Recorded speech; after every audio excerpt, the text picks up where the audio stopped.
ішіндегі кішкентай бала риза болмай ататындай еркелеші мен деген тема болады. Сол кезде мен өзім мен енем болса мен анамдай болады ау деп қуанып күттім соны. И Ануардың анасының кейбір мінездері менің анама ұқсайды негізі.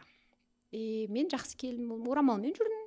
Енді күйеуге тигеннен кейін бір айдай сол қалада жүрдік қой да, туған үйінде, үлкен үйде. Екі енем болды, негізі мақтайтын мені.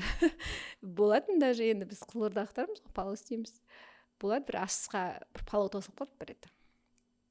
5 келі күріш тұр, ана жерде палау істей салшы дейді, сен палауың күшті ғой дейді. Мен 5 келі күрішті істеп көрген жоқпын. Ешқашан. Дедім, давай деп істеп жүрдім. Күшті болды, и бәрі наоборот сол не білеймін, риза болатын енді. Бостандық үшін сен сана.